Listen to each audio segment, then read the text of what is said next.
Hello and welcome. This is Working Class to World Class, and in this episode, I should have gone to Specsavers. Wait a minute, I went one better because I caught up with the lady that co-founded it many years ago. Now this woman, she's just awesome. We took a trip down memory lane to talk about her life living in a council flat in Bristol to building up to be one of the world's best known entrepreneurs, establishing a company that is known through so many countries, employing so many people and winning so many awards. Honestly, they've won so many awards, they're literally coming out their ears, no pun intended. This is a story you have to check out.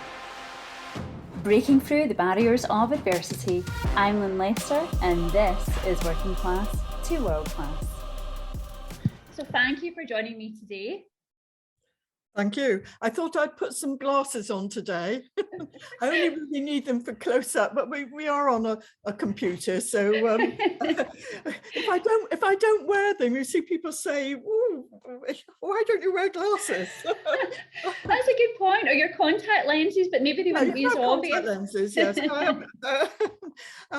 I was blessed with fairly good eyes until I got older. Yeah. Oh, there you go. I think it happens to the best of us. I used to have glasses as a child, and now I don't need them, but potentially in later life, apparently. That's it, unfortunately. Well, not fortunately, if you're in the optical business, yes, age has something to do with it. Yes. That's good. And that's the thing. I mean, you know, it must be amazing for you because you run and you're the mastermind as well as your partner behind one of the world's best known brands. I mean, Specsavers, that's the brand that I grew up with as a child. Everybody knows it. And I mean, do you ever sort of pinch yourself and think that I did that was me? Well, because I'm so busy in the day, to be honest, no, I don't stop and think. Nowadays, of course, I have a fantastic team that are helping with everything and the way that we're structured. But initially I thought, right, this was back to 1984, and I thought, right, we'll have 100 practices, 100 Specsavers across the country. That'd be really good. I'm not sure how long that's going to take me, but that would be perfect. And now, of course, in the UK, we have over 900, and worldwide, it goes into the thousands. But it just shows, I think, you can never look that far ahead in business or in life, basically. Yes, we all have our annual plans and our 5-year plan and whatever, but you can't look 20, 25 years, 30 years ahead. But I think if you're doing the right thing and you want to keep growing, yes, you can do those steps and do your annual plans and your 5-year plans. And that's about all you can do, but you can't do anything longer than that. I don't think so anyway. Well, I think the last couple of years has proven that case in point. So you're so right. Yes. We did actually have to bring in a special plan, you know, for 2020 to 2022 to get things back to normal in inverted commas. Yes, and then restart our 5-year plan again. So yeah, you're quite right. It did upset everybody, I think. Yes, I can't think anybody escaped it. No, not at all. No. And you know, what I would love to do, if you don't mind, I mean, there was one time you weren't this successful entrepreneur. You were a young girl living in Bristol, and I would love to take you back down memory lane to where it all began, where you were born, and just kind of, what was it like? Yes, well, but this is where we have a little bit of a history lesson, I think, that, and it is a history lesson because I was born right in the centre of Bristol. So if anybody knows Bristol, this is an old part of Bristol, which is, you know, still quite historic there. They haven't knocked it down. And anyway, I was born in my grandmother's boarding house. And it was wartime, so my father wasn't there. Not that fathers, of course, have anything to do with births back in the 1940s. But anyway, once my father came back from the war, because he was in the Merchant Navy on Channel convoys and things. Anyway, we were housed in a prefab. Now, I think this is always interesting. When I look back, these prefabs came in, I think they came in from Canada, pre-made, and there were hundreds and thousands of them all over the UK to rehouse people who were, you know, lost homes during the war. And I'm thinking, not that I want people to live in prefabs, but they were brilliant places because my mother was so excited to have one. She had a fitted kitchen, a fitted bathroom. So we're talking about probably 1947 or something. So we'd gone from an outside back at the yard toilet and a tin bath. They were marvelous. And I think that would solve some of the housing problems of today, actually. They were lovely little homes and all had a garden, and they were all, anyway, that's another story. But going back, I think it's probably a good thing to go back, for me to go back and say to you about my father's background, because through him, that's how I've ended up who I am in a way. He was came from Lancashire, where he was working in cotton mills, as they did back in the 30s, and decided that he would go to Bristol, which is obviously where I come from originally, because there was more work there than there wasn't so much work. So he was looking for work. And he after the war came along anyway, but after the war, he worked in a chemist shop. Not as a pharmacist. In those days, they used to mix your medicines. You had somebody mix them. You didn't have them in a bottle, and they needed to make tablets and pills. Anyway, one day there was a traveling rep came in, as they did. I think he was selling soap because it was Yardley's. So it must have been soap, isn't it? That Yardley's was a brand at that time, telling him about the government having brought in the National Health Service, which was 1948 and over into 49. And it meant that everybody in the country, now listen to this, had a free eye examination and free glasses. Can you imagine that? All of a sudden, they announced this, well, you've got a few million people, haven't you, in the UK, then, wow, this is good. But there weren't very many opticians. There weren't many people who could do that. So the government brought in a fast track system where you could go to night school rather than university. And you did that for 4 years. So my father thought, wow, this is all right, because he, like most men of those days, they'd left school at 14 and that was it, So he said, right, well, I'm going to go and do this. So he did that and qualified as an ophthalmic optician. They're called optometrists nowadays. People couldn't spell ophthalmic. O-P-H-T-H. Every day's a skill day. The H, which was, anyway, they were called ophthalmic opticians. So he qualified. He went to London to the university, took the exams and qualified, which was pretty good, I thought, being that he left school at 14, but he was determined to do it. And so he had a room above the chemist shop that he'd been working in. And of course, National Health, you didn't have to advertise. Everybody was coming in for their free classes. So, so I've ended up an optometrist because of him. We'll probably go back to it in a moment and say, what else would I have done maybe? But talking about the prefab, and I can remember it so clearly, suddenly I had three orphaned cousins landed on my parents, basically. Their parents died. And I had a baby brother as well. Household of males. Well, the whole upshot of it was that we actually had to get rehoused. And okay, they had prefabs. Bristol's a big city, as anybody would know. They started, we're talking about early 50s now, they were building big housing estates. The councils were pouring money in to house people. It's amazing when I look back what isn't done nowadays. I know people are scrabbling around for homes. But anyway, we were given a big, nice council house as they were building them on the outskirts of Bristol. And I'm sure you probably have people from Bristol listening.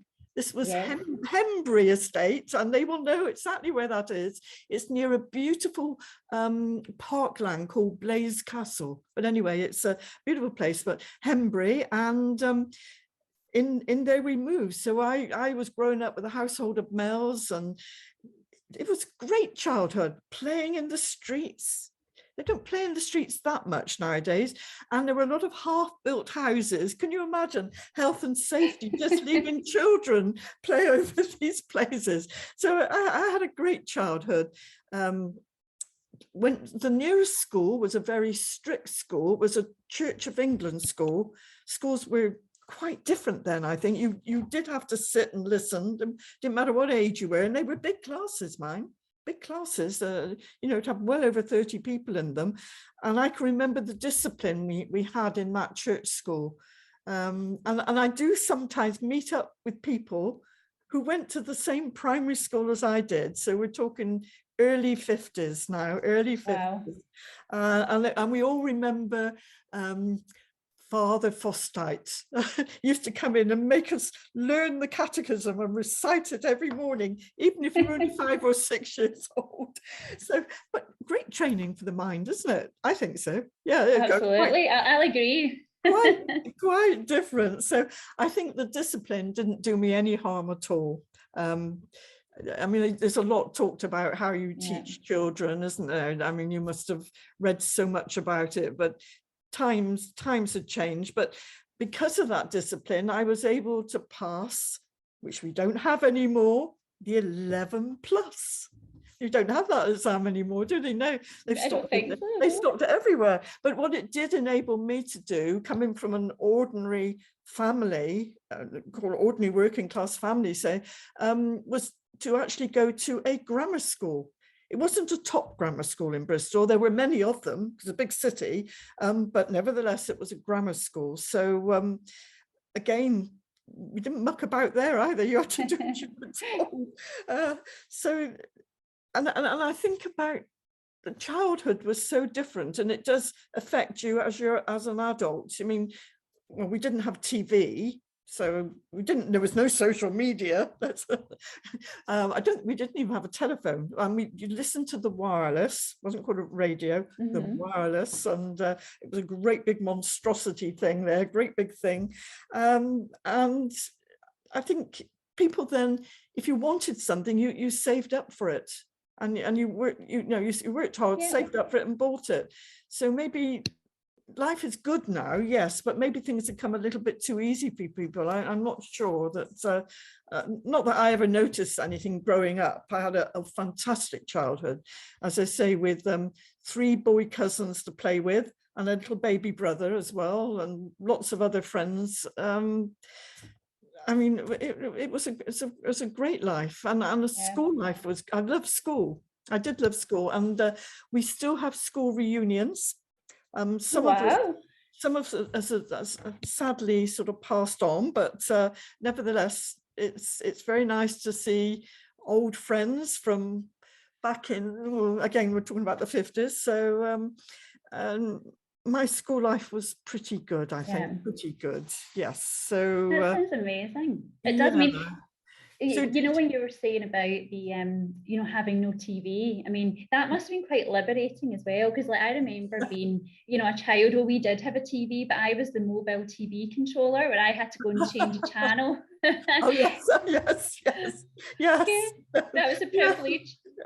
So that's not so long ago, is it? No, not too long ago. I mean, what games did you play? You were saying you were outside a lot, and because I always remember playing Kirby. That was one of my favorite games as a child. But what kind of games did you play? Well, I think we just played mucking about, as I said. There was always games in the street, and it was usually kicking balls around. So I mean, I was a girl, but I was with boy cousins, and you sort of grew up without thinking girls and boys either. You all sort of played together. It's really quite different. So we just played in the street basically, and as I say, with a lot of these houses being built and half built, I mean, it was great. I don't think you could do it nowadays. No, somebody would pinch all the bricks. I'm sure overnight they would be gone. But it is interesting times, and even sort of, I used to have to travel quite a distance to school, so that took 2 buses to get to school. Okay, I was 11, but on your own, and later on, when I was about 14, I had a bike. I used to cycle that distance, quite a way, but to school. So, and I've got a lot. I've already thanked my father, haven't I? I've already said because of him, I went into the optical industry. But also, I have to thank my school, because it was a mixed school. So you got girls and boys, but it was a school which was advancing in girls doing science. Girls do science now. They all do science, and they're blooming good at it. They get good marks. But if we go back to my childhood, girls didn't do science. You did things like, but forget the O levels, as they were called then, GCSEs and A levels. You tended, if you stayed to do A levels, you would have done English or maybe French and that sort of thing. And you may have become a secretary or a teacher, but girls didn't do science. But I did, because I knew I'd have to have science to actually get into university to do the visual optics courses, to be an optometrist. So I knew physics was compulsory and 2 other A-level sciences. So it's quite unusual then. I have to say, there was me and 1 other girl that did A-level physics. I think the teacher tended to ignore us. He didn't think girls should do science. It was not something. But I did pure maths and applied maths, and we had a lovely, which she must have been nearer retirement, a lady teacher who encouraged as many girls as possible to do maths. So she was a bit of a trailblazer, I think she must have been. That was unusual. So got a lot of people to thank, and I was in a lucky position. Father, good school, and then this lovely maths teacher, lady maths teacher, to give me those 2 A-level maths. A lot of people there to thank, really, in life. These things you can never plan, can you? They just happen. I think it's lovely, isn't it? It's nice. I think everybody needs that kind of role model. And I mean, I can imagine, when you were a child, you said your dad was in the Merchant Navy. Were you ever scared he wouldn't come back? I mean, I can imagine that was really upsetting. I think my mother might have been, but don't forget, I was only about 3 years old. You wouldn't. But you're right.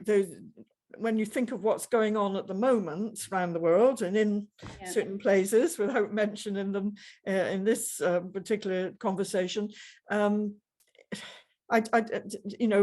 with children at home, it's such a worrying time whether they'd ever see their husbands or their partners again.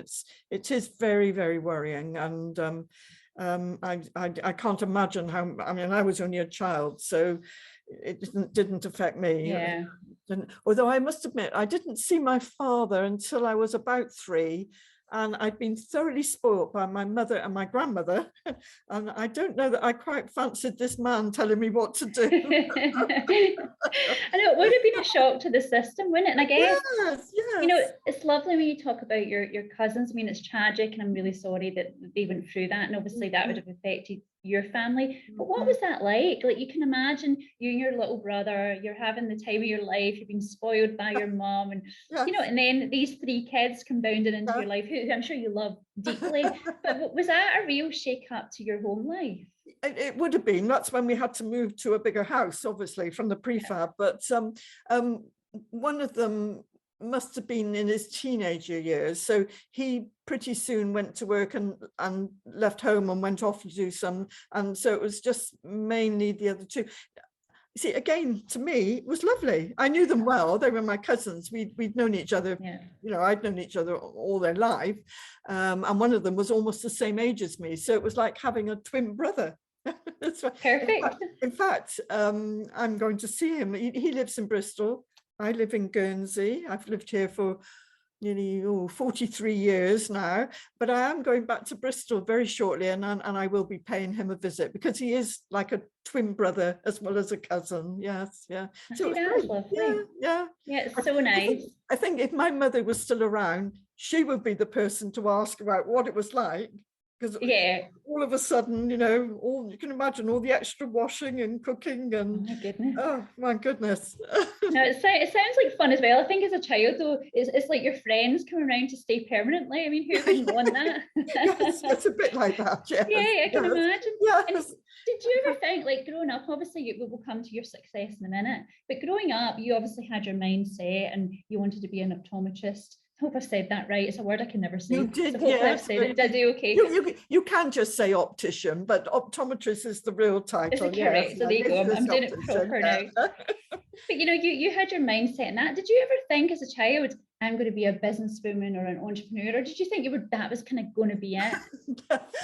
No, not really. No, I'll be quite honest. No. What I really wanted to do, I loved reading. I thought I'd like to be a librarian. Can you imagine? Can you imagine? And I'd sort of at the time that was much younger, before I came in to do science and stuff like that, and the influence of my father as well. So yeah, again, remember what I said earlier, you can't really look that far into the future. But one thing I did know, because I went then to Cardiff University to do the optics side, I did know that I would always work for myself. And I was only saying to somebody the other day, I've never been for a job interview. I'd like work for myself. That's terrible, isn't it? So I've never written a CV. That's awful, isn't it? I should do that. That's amazing. Job interview. I've never been for a job interview because I've always been my own boss. So yeah, difficult, isn't it? But I wouldn't say I actively thought, oh, I'm going to be an entrepreneur, but I knew I'm fairly determined and focused on what I have to do. And I was determined to become, a good optometrist and have a good business. And luckily, luck does come into it, actually. I have to say, luckily, because I met my husband on the same course as me in the same year. And as soon as we left university, we got married. So there were the two of us working together, which that's a long time ago. That was, yes, that was in 1965, 97. That's a long time to know someone. Wow, it definitely is. You have a lot of trade secrets on each other, I'm sure. But that's for the next conversation.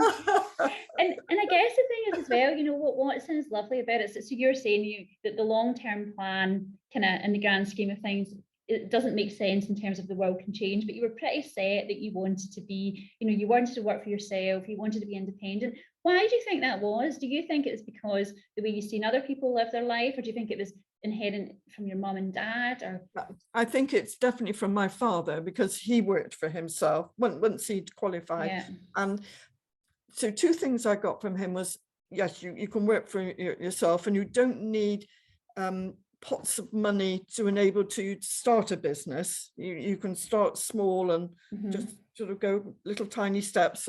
So that, and also I'm a little bit of a workaholic, and so I do work long hours. So yes, I do work long hours, but I did back it in the beginning and started. I would work 6 days a week and have two evening clinics as well till 9 o'clock at night. Wow. So I'm not afraid of hard work. If you enjoy something, I think if you enjoy something, you've got a passion for it and you enjoy it, yes, you can do it. But I'm very careful when I speak to young girls or anybody really starting off now. There's this lovely balance, there's words that we have nowadays, work-life balance. That's a new thing. There was no work-life balance. When I started work, it was, you do what you want, really. You can work as hard or you can not work hard. Nobody said you had to have a balance. And I think you should have a balance. So what I would do now, and I tell people this, is in my diary, I do have an electronic diary, but I have a written one as well. And I will write in me time. So I will make up something, I don't know, go to have a facial, go for a walk, anything. I will put me time into it as though it's a meeting or an appointment, so that you actually do it, even if it's go and see the family. Other than that, if you're completely involved in your work, whatever that happens to be, you suddenly realize at the end of the week, my goodness, I should have done that, or I should have seen that person, or I should have rung them up, or whatever it happens to be. So it is important to look after yourself and give yourself a bit of a break. And I realize that now. It's a bit late for me to realize that, but I do realize it. Never too late, never too late. I think you're right. You're never too late, because you were, when you had your children, you I believe you didn't take any maternity leave, because it was literally you had to work to earn to keep. You're right. Yes. I mean, that must have been, was that hard, or did you just kind of get on with it? Because I think that is a working class mentality, isn't it? You just get on with it. Yeah, I think you just get on with it, because again, it was the norm, to be honest, and if it's how you've been brought up, it's the normal. I would never dream of somebody having to do that nowadays, but certainly it was normal. And working for yourself, you didn't work, you didn't have any money, basically, which I know money's not everything, but you've got to have a certain amount, haven't you? Oh, true. It's funny, my mum used to always say when we were younger, we were always brought up with, like, I don't have a credit card to my name. And one of the things is my mum would always say, you cut your cloth accordingly. Yeah. You can't afford it, you don't have it. Yeah. And that's kind of how I live my life now. That's an old saying as well, isn't it? Yeah. I think, yes, it is right, but we're all different, aren't we? So things happen to, things change and there's different things. But I agree, those old-fashioned sayings are so true, really. Now, Esin, there's an old-fashioned statement I know that you love, because I think you live your life by it, and I can tell just by chatting with you that you're a very endearing and caring person. But you sort of talked to me before about treat people the way you would like to be treated yourself, and that was really inherent in my family too, because my mum would always say, you represent the family. The minute you go out that house, you represent our family. So don't let me down. But I think inherently we just do you still live by that value to this day?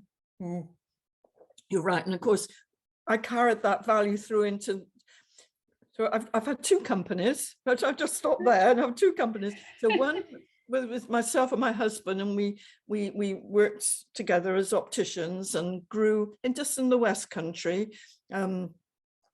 He's Welsh, so he's from Wales. Bristol's not too far away. It has a bridge nowadays. It didn't used to have a bridge, but got a bridge there now.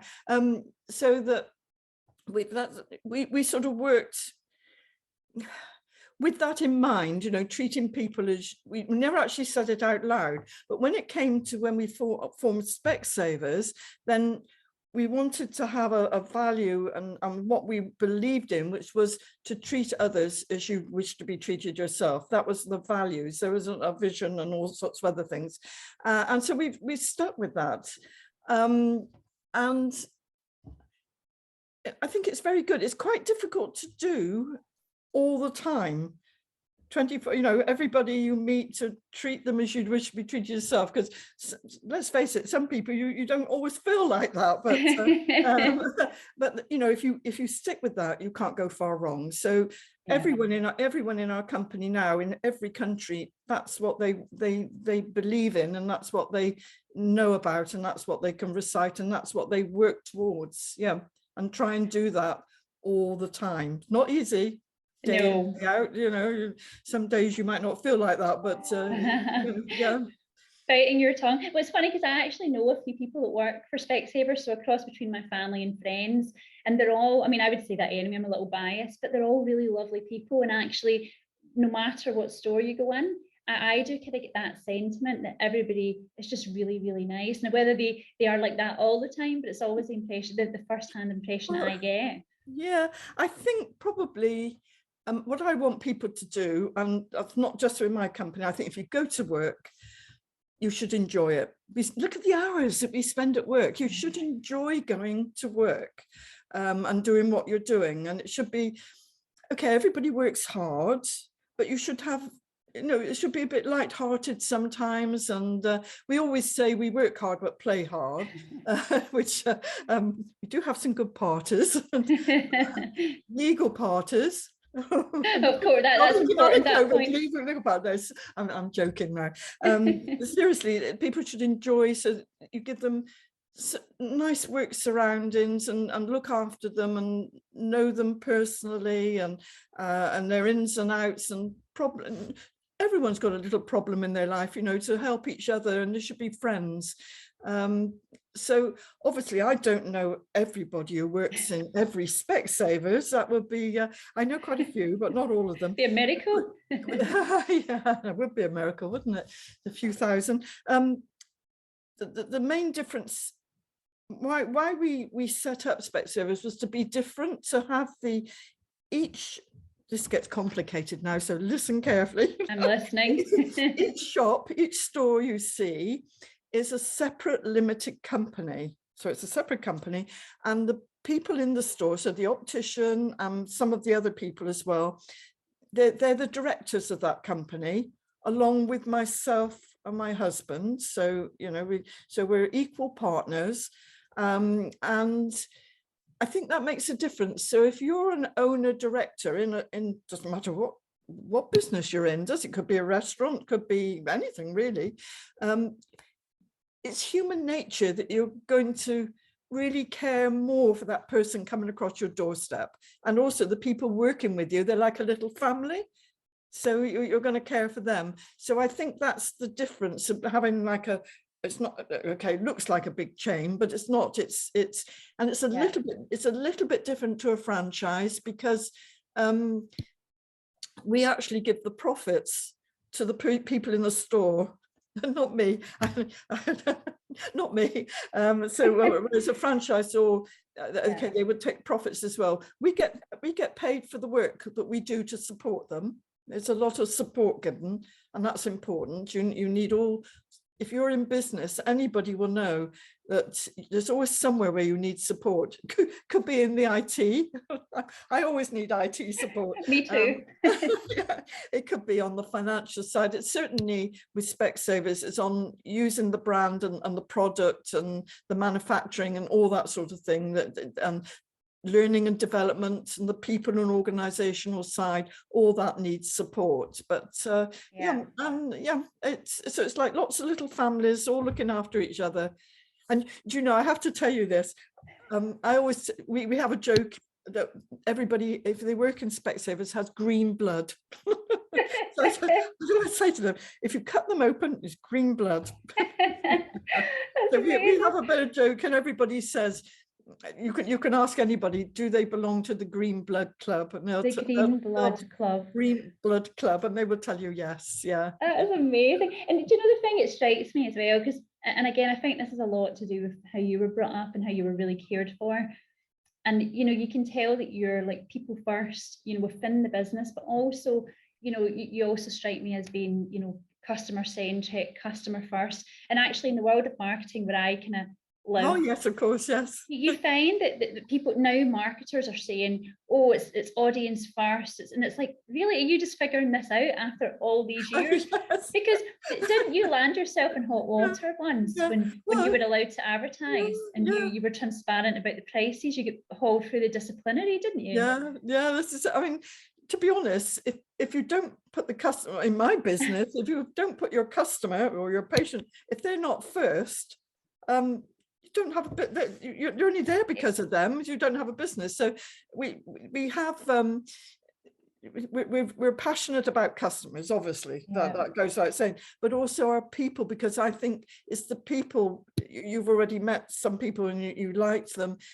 You've got to have the right people there. They've got to feel happy and want to look after the customer. So the people sides are very important. And also I in my company, it's the partnership that we have with all these stores, because we speak to each other reasonably often and meet up. Well, we haven't met anybody in the last 2 years, but we are beginning to meet now. Actually, we are beginning to meet now in different regions and different countries, and you know, listening to people who are on the sharp end of things, you know, listen to what they say. And I've always said, in fact, I'm said that they're sick of me saying it, you can't run, let's call it retail optics, because it's on the high street. You can't run retail optics from behind a desk in an office, because you've got to be close to the customer, close to the people, the teams, all the other colleagues and everything. So, you know, it's important. The communication is always important. I think it's the communication side And Yeah. that must be the same in lots of businesses, I think. Yeah, absolutely. You kind of need that. I mean, can you share your story? I thought it was quite cool when you told me about it, that in 1984, when you were allowed to start advertising and you were very transparent about the prices, and then you get hauled over the coals, as I said earlier. Yes. Do you know, I did tell you that, but I will tell you, and I'm just wondering, will the people, no, they will have all long gone away since, but I won't name perhaps the organization. Well, let's go back to the beginning thing is optics. Then we're talking about when I started back in the Specsavers bit in 1984, right? Margaret Thatcher was around then, and she got very agitated, is the word, I think, yes, about professions. So she was looking at doctors, dentists, opticians, lawyers, accountants. She said they were all surrounding themselves with mystique, and nobody was giving out prices, and you never knew what you'd be paying, particularly in optics. And she's quite right, it was like that. And that she thought that we should be allowed to advertise, because you couldn't advertise before that. In my previous business, there was no advertising at all, nothing. So this is why we started Specsavers. So, oh, great, good old Margaret Thatcher, right? That sounds good. This sounds like a new challenge. This sounds really a good idea. We can actually talk out in newspapers, magazines, even TV maybe, to the customer and tell them things. So we did. We had some advertising, and it was a bit of a worry. All the professions were the same. They were worried about what it would do to them. It might cheapen them or make them not look so good. I'm not quite sure, you know, what they thought, but our peers or our other people in optics thought that we brought the profession into disrepute by advertising. But anyway, nevertheless, it was all solved reasonably quickly by a quick visit to the Privy Council, which is in Downing Street. I was quite thrilled to sort of do that, who said, no, this is correct. This is what Margaret Thatcher wanted. Them. They've got law lords there and wigs on and robes and everything, very, very impressive looking. And they said, no, advertising is allowed. This is quite right. Carry on. So that was a good outcome. And then after that, when that was said, woof, everybody started advertising. You led the way. And of course now, well, we're so used to that and seeing what prices are. And you may have older people listening. Years and years ago, when you went into an optician's, they didn't have showrooms. Okay, so you used to just sit down at a desk and people would bring you spectacle frames to look at, but nothing had a price on it. So nothing had a price on it. That was years ago. So this was the change that Margaret Thatcher brought in. So I've been thanking a lot of people. I have to thank Margaret Thatcher, really. I mean, I know you don't have to agree with her politics, but she changed that, and she changed optics. It was already happening. America, in the USA, were already doing that anyway, just that the UK weren't doing that, and because of different laws, and she changed the law, so that was good. Yeah, good for me. But it's funny because now in their shops where they don't show the prices, there tend to be the shops that I don't go into. I'm like, oh, there's no price. That must be it must be too much. Yes, they say that. You don't ask the price because it's obviously going to be a big one, isn't it? Yeah, exactly. And you know that the strapline you've got should have gone to Specsavers. I mean, I think that's coming up for now like 20 years. And obviously you've got an amazing marketing team who are run by exceptional people in that industry. But like, you must be so proud of that strapline because it's probably been one of the longest running ones ever. Yes. And yes, it is a long one. It goes into jokes, doesn't comedians jokes and all sorts now. It's part of the English language, I think, now. But I can go on about that for a minute, actually. Excuse me, I don't know. This is great. People might have noticed that at the beginning of COVID, so I forgot when it started now, March 2020, wasn't it, when it came in? Obviously, a lot of television advertising stopped because you're not going to, people can't go out and do things. So, and we did pull back on our advertising, which is the right thing to do, obviously. So the should have gone to Specsavers. We could have put adverts in, but it sounded a bit, you know, when people couldn't go out and couldn't live a normal life, it sounded a bit sort of pushy and a bit, not rude exactly, but not the right message to get across. So that was dropped for a while, although we know it's you still can use it and whatever. And I think that was the right thing to do. Also, it would, if we'd started doing a lot of advertising then, and I'm sure there's companies listening now who will sort of agree with me, you wouldn't be able to deal with the volume of people that would be coming in because we were restricted. Yeah. We did open, we said we were open for care because we're part of the National Health Service for eye conditions, etc., etc. So we opened care, but you could only see so many people and they had to have an appointment. You couldn't just wander in. So there was like a shut door, somebody at the door, go in with an appointment. Only so many people in a store at the same time. So lots of things like that. So there was no pointing saying, come on in, you should have gone to Specsavers. There was no point. Now it's almost normal now, isn't it? I know there's mask wearing and all the rest of it, and it will get there. And of course, so many people sadly are off work. We've heard about trains not running and buses not running and all sorts of things where people haven't got full staff in. It's very difficult. So we toned it down a little bit, the marketing department, not me. When we started, I did the marketing, but not anymore. I could show you one day some of the very early adverts. I would love to see it. Mary Perkins advert. Anyway, now it'd be saying something about the price of glasses with a, you know you should. So it's not should have gone to, you know you should.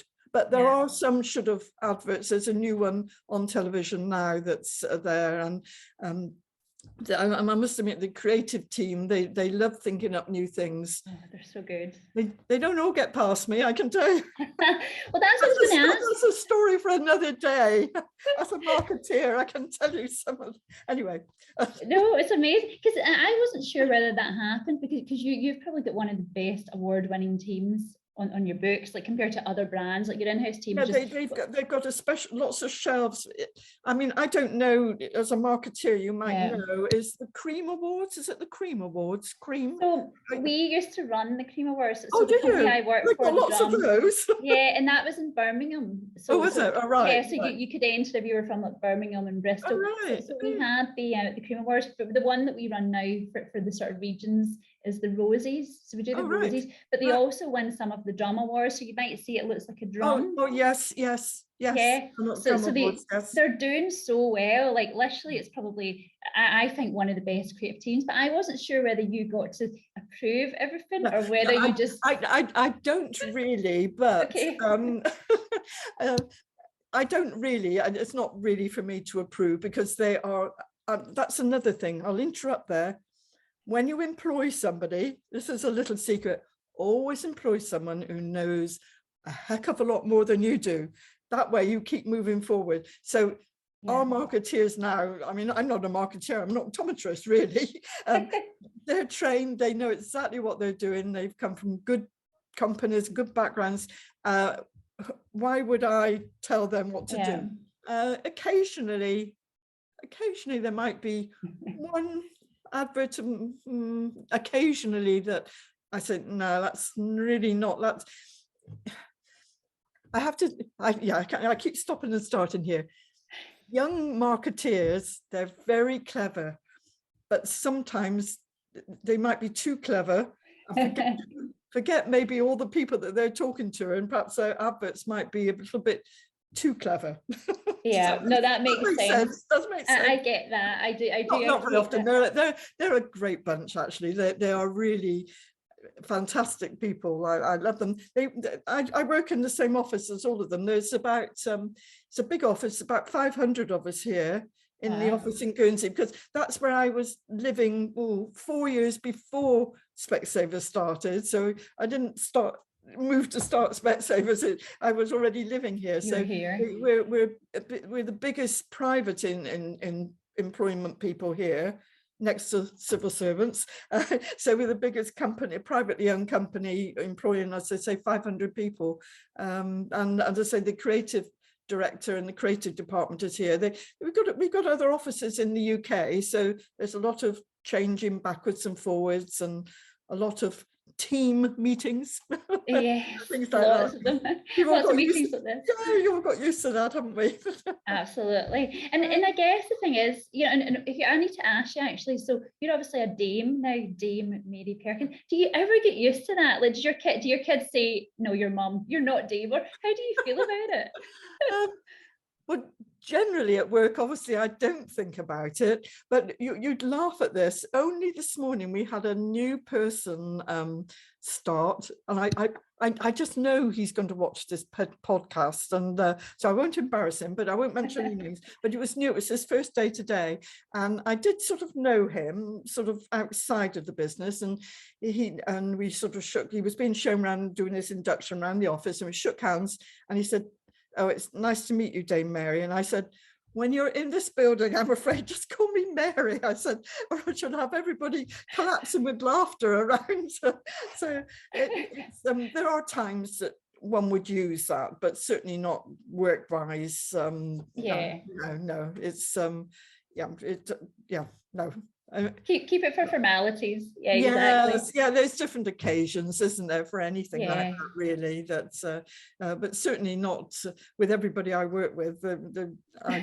I turn around and look to see who were they talking about. It was me. That's Because it's amazing, like, you know, obviously the crux of this conversation is all around working class to world class. Oh yes. And you know, you obviously, you know, you had this humble life, and your story is amazing because, you know, you've kind of grown through it. You've become super successful. You're listed in the Times. You're, you know, but how did you ever think at one point you couldn't do it, or did you always believe in yourself? No, I was always very sure that the business model I had and what I was doing was the right thing. Because I knew let's call them customers, let's not call them patients, let's call them customers for a minute. I knew what customers wanted, and just by speaking to them. Nowadays, because you know very well, you have research people who do this and have focus groups and all that, but just purely by speaking to people, when you're sitting on a train or a bus or anywhere in a cafe, you just chat to people, you know instinctively what they want, what they're after. You don't have to, I don't have to have a focus group, but I know that's the right way to do it. So I was always very sure of what I was doing. And if my parents were still alive, my mother would say I was always very stubborn. I would dig my heels in, and she'd be trying to tell me something, and I'd go, I know, don't tell me I know. So I was always a bit horrible, really. But I always knew what I wanted to do, and to move forward. And I always loved what I was doing. I think it's no point in doing something if you don't really love doing it, and I do, which is much to the disgust of a lot of people. That's why I'm still going to work. I just love doing it, and really, they're going to have to carry me out one day. I'm not going to leave of my own accord. You're there to the death, to the very, very end. Yes, I think that's lovely. I don't have a job anymore. I don't have a job title. So you don't? All the things I've done along the line, no, I don't. But I do. I'm there for the customer, basically. Yeah.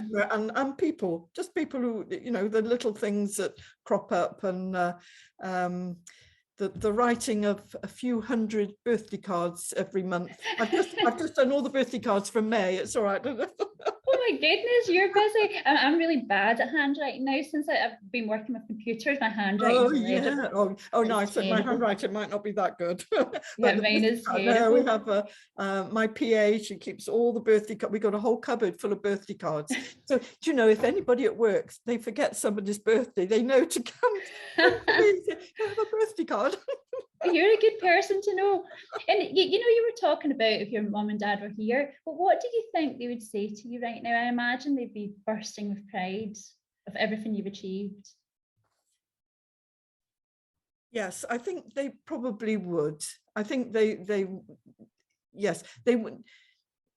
being the age group that they were in and the era that they come from, they probably wouldn't say. I mean, nowadays you would say, wouldn't you? They probably it would be internal. They would be proud. I'm sure I'm positive they would do. And you know, so much has happened.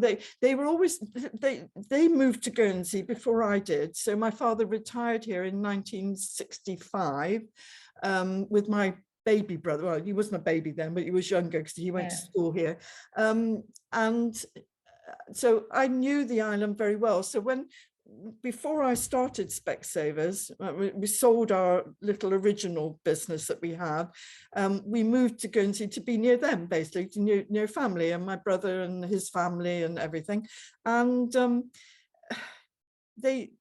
I think they would be surprised about the way things had gone. But so you see the influence your parents can have on your life. My father made me go into optics. I didn't even know where Guernsey was when they moved. Moved here to Guernsey. Love the life here. It's a beautiful island. I've got to give it a plug. And in this wonderful weather we're having now, it's couldn't want for a better place. It's not too big, so you get to know a lot of people. Everybody looks after each other. It's like a small community. You'd get that in a small village, wouldn't you, in the UK? So it's very friendly. So because he lived here, how lucky I was. I moved here with my husband and my 3 children, and they went to school here eventually. And I joined in with lots of local things. So it's been very lucky for me, I think. I've had, obviously, you see the influence that parents have on their children. Yeah, I'm only just thinking of that, and I'm thinking, my goodness, what influence have I had on my children? I'm sure it's been perfect. And one of the things you said to me that really struck me is you've never written a CV. So here's a question. I'm going to put you on the spot. If you were to write a CV now, do you think you would get the job? It depends on what job I was going for. The job you're doing now. The job you're doing now. Oh, writing books. No, looking after kids. I think I probably would, because yes, I probably would. You can make the decision. I probably would. I've done other little jobs. I have gone for interviews, but not jobs in charities. Like Citizens Advice. When I first moved to Guernsey, I didn't. So all of a sudden, I didn't have any work because I thought, oh gosh, I've got to do something every day. This is ridiculous. So I went to help with Citizens Advice Bureau, and that was really interesting. Again, that's meeting people, helping people, and we also have a saying that we use throughout the company, and is you make a difference to people. You make a difference to people's lives. With Specsavers, it's through better vision or better hearing, because we have audiologists everywhere as well. So I always tell them we make a difference. So that's what I wanted to do, was make a difference. And I think that's what we all want to do, isn't it, really, in life, is to make a difference. So you can tell, people listening can say, making, M-A-A, difference, D. So just try and be mad every day. So we have a joke when we come through the door, and people will say, "Hi, are you mad today?" So, I'm going to be mad. Yes, I'm going to be mad. And it's a sort of a bit of an internal joke. But I think everybody feels so much better with yourself if you've made a difference in somebody's life, whatever it happens to be. It can be for anything, really. It can be something quite small. Something quite small, really. Yeah, absolutely. And to sort of wrap up then, what advice do you think you would give to someone who was in a sort of similar position with you? They have a dream, they want to go for it. What do you think the kind of fundamental principles in your life, or the advice you might give them? I think, well, obviously, if they're in business on their own, they obviously like what they're doing, so they've got to keep that passion there.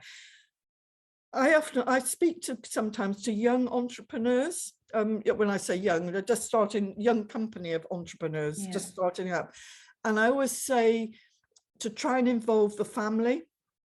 Don't try and, doesn't matter if it's male or female, I'm not going to make any difference, because if you're going to be totally involved with something, and it's not a 9-to-5 job. If you're running a business, your own business, it's not a 9-to-5. Involve the family, and that I think is the most important thing. And that's what I did with obviously I have my husband as well, but involve the children are all involved with the business, and still are. Well, my son now is managing director, so globally, global managing director. So and another daughter's she's an accountant, so she's an internal auditor for the company, and she's got 3 children. Anyway, we won't go into all that. And my other daughter used to run Specsavers in the Netherlands, so she had a home there. She still lives there, but she so loved the starting up of businesses and seeing how you could grow things, that she started her own company now, probably 3 years ago now, with helping young female, I have to say it's mainly female, entrepreneurs who want to grow the businesses they're in. So she's advising them and helping them grow. So she's got quite a large number of people.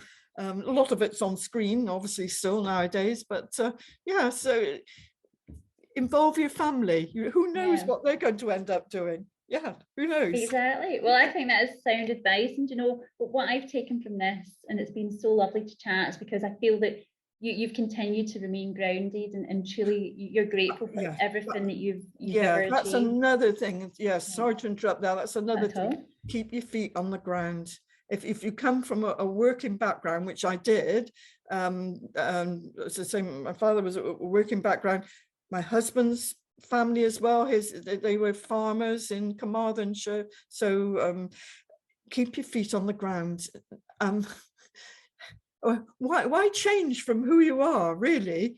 I know people do, and I think we did speak a little bit as to why they have these programs on TV.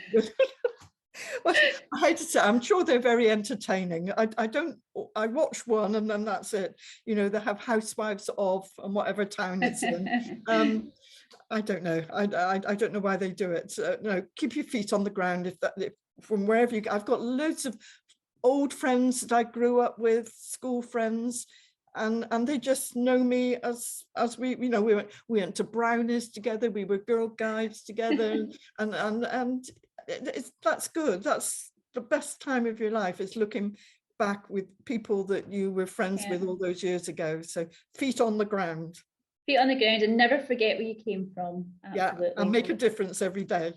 Yeah. Oh my goodness, it's been an absolute pleasure to chat with you. Thank you so much. And I know everyone tuning in would have picked up, I think, quite a lot of hints and tips along the way, because you've had a life worth of success, and I just think you've sort of imparted that knowledge to everyone. So thanks so much, Dame Mary. Thank you. I've enjoyed it. I don't normally do so much talking to a screen, but never mind. It's only to me, no one else here. Yeah. Thank you so much. Thank you. Thank you.